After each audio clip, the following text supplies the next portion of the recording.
Helicobacter pylori pathogenicity is very important. This H. pylori actually causes peptic ulcers, right? So you should know this. This is almost going to be there in many people's stomachs. Okay. Where does it come under? It comes under the Helicobacter chapter under systemic bacteriology. See, one thing you should note is many times when we are making the video, we forget to say that it is a bacteria itself. So it's a bacteria. First thing you should say about something is H. pylori. What is it? First thing you should say it's a bacteria. Okay, you should say it's a bacteria. Fine. Helicobacter pylori. Fine. Let me tell you what briefly about it. It causes peptic ulcers. It lives in the stomach of many people, almost 50% of the population. And it is flagellated. It's motile 7-sheath flagella it has. This will be an MCQ for you. So it lives in the stomach like this, and it causes what? Peptic ulcers. Fine. Let's dive into the topic.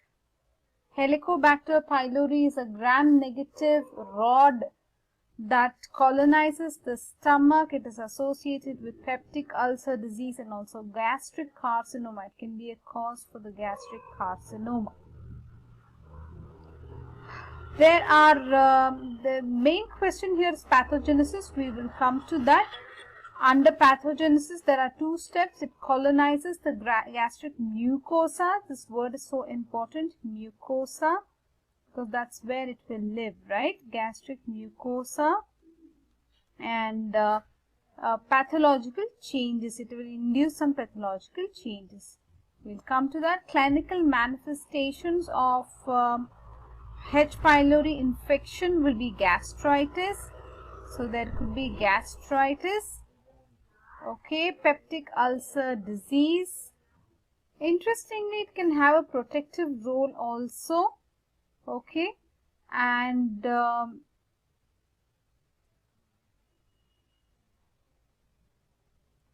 it actually helps in asthma. Esophagus is protected. So it has some protective role also. Now here is a beautiful diagram of H. pylori. You can see here. You can draw this also to get marks. Let us summarize what we have seen in this video. H. pylori, Helicobacter pylori is a bacteria. It is having 7-sheath flagella. It lives in the mucosa of the stomach, in the gastric mucosa. And what else we saw? It will cause gastritis, acute gastritis it can cause. Gastritis it can cause, and it can also cause peptic ulcer disease. It can have some protective functions also.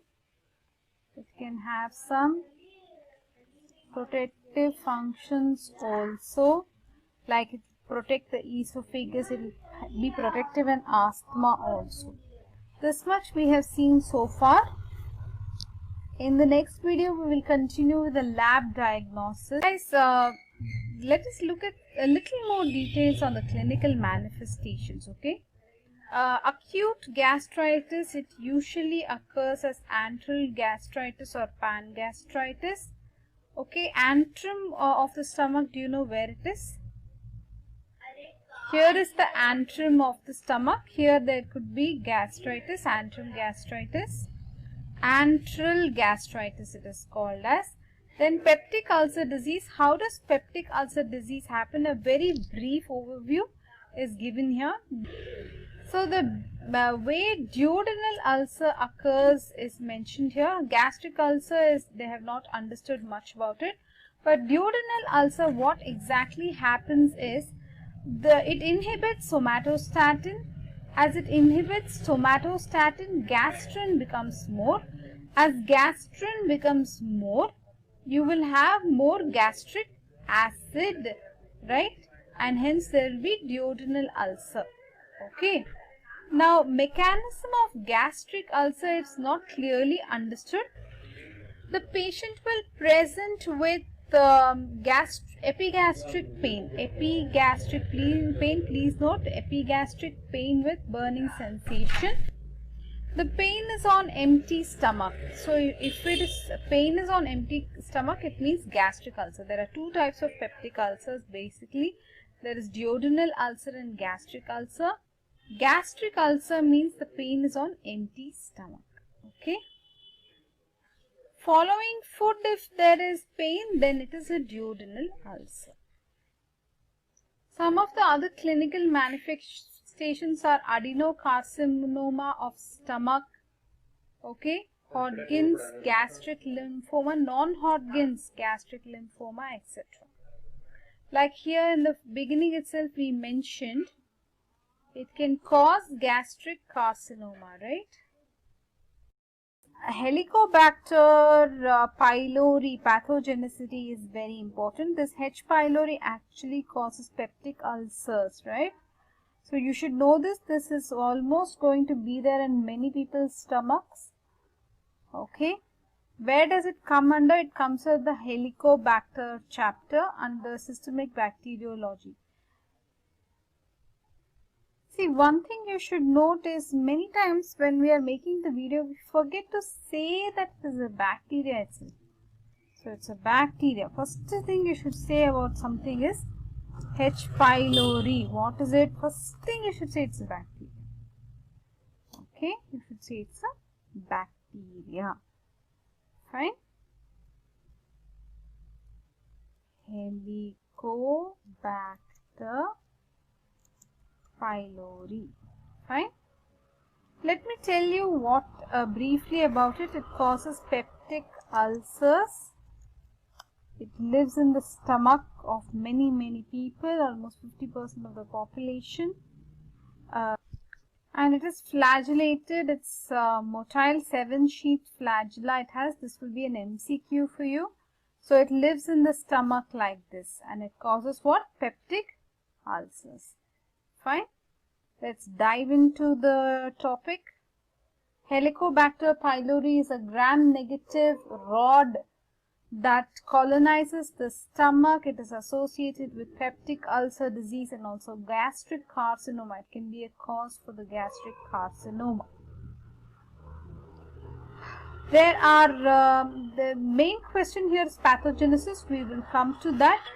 Under pathogenesis, there are two steps. It colonizes the gastric mucosa. This word is so important, mucosa, because that's where it will live, right? Gastric mucosa.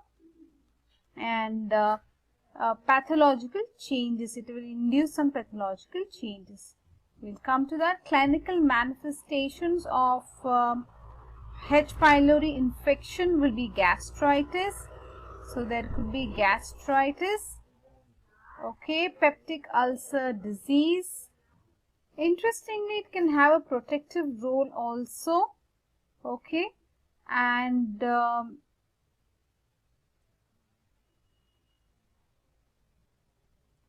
it actually helps in asthma. Esophagus is protected. So it has some protective role also. Now here is a beautiful diagram of H. pylori. You can see here. You can draw this also to get marks. Let us summarize what we have seen in this video. H. pylori, Helicobacter pylori, is a bacteria. It is having 7-sheath flagella. It lives in the mucosa of the stomach, in the gastric mucosa.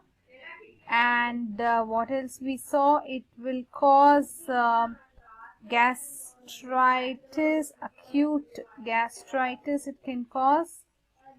Gastritis it can cause, and it can also cause peptic ulcer disease. It can have some protective functions also. It can have some protective protective functions also, like it protect the esophagus, it will be protective in asthma also. This much we have seen so far. In the next video, we will continue with the lab diagnosis. Guys, let us look at a little more details on the clinical manifestations, okay? Acute gastritis, it usually occurs as antral gastritis or pangastritis. Okay, antrum of the stomach, do you know where it is? Here is the antrum of the stomach. Here there could be gastritis, antral gastritis. Antral gastritis it is called as. Then peptic ulcer disease. How does peptic ulcer disease happen? A very brief overview is given here. So the way duodenal ulcer occurs is mentioned here. Gastric ulcer is, they have not understood much about it. But duodenal ulcer, what exactly happens is, it inhibits somatostatin. As it inhibits somatostatin, gastrin becomes more. As gastrin becomes more, you will have more gastric acid, right? And hence there will be duodenal ulcer. Okay. Now, mechanism of gastric ulcer is not clearly understood. The patient will present with epigastric pain. Epigastric pain, please note, epigastric pain with burning sensation. The pain is on empty stomach. So, if it is pain is on empty stomach, it means gastric ulcer. There are two types of peptic ulcers basically. There is duodenal ulcer and gastric ulcer. Gastric ulcer means the pain is on empty stomach. Okay. Following food, if there is pain, then it is a duodenal ulcer. Some of the other clinical manifestations are adenocarcinoma of stomach, okay, Hodgkin's gastric lymphoma, non-Hodgkin's gastric lymphoma, etc. Like here in the beginning itself we mentioned, it can cause gastric carcinoma, right?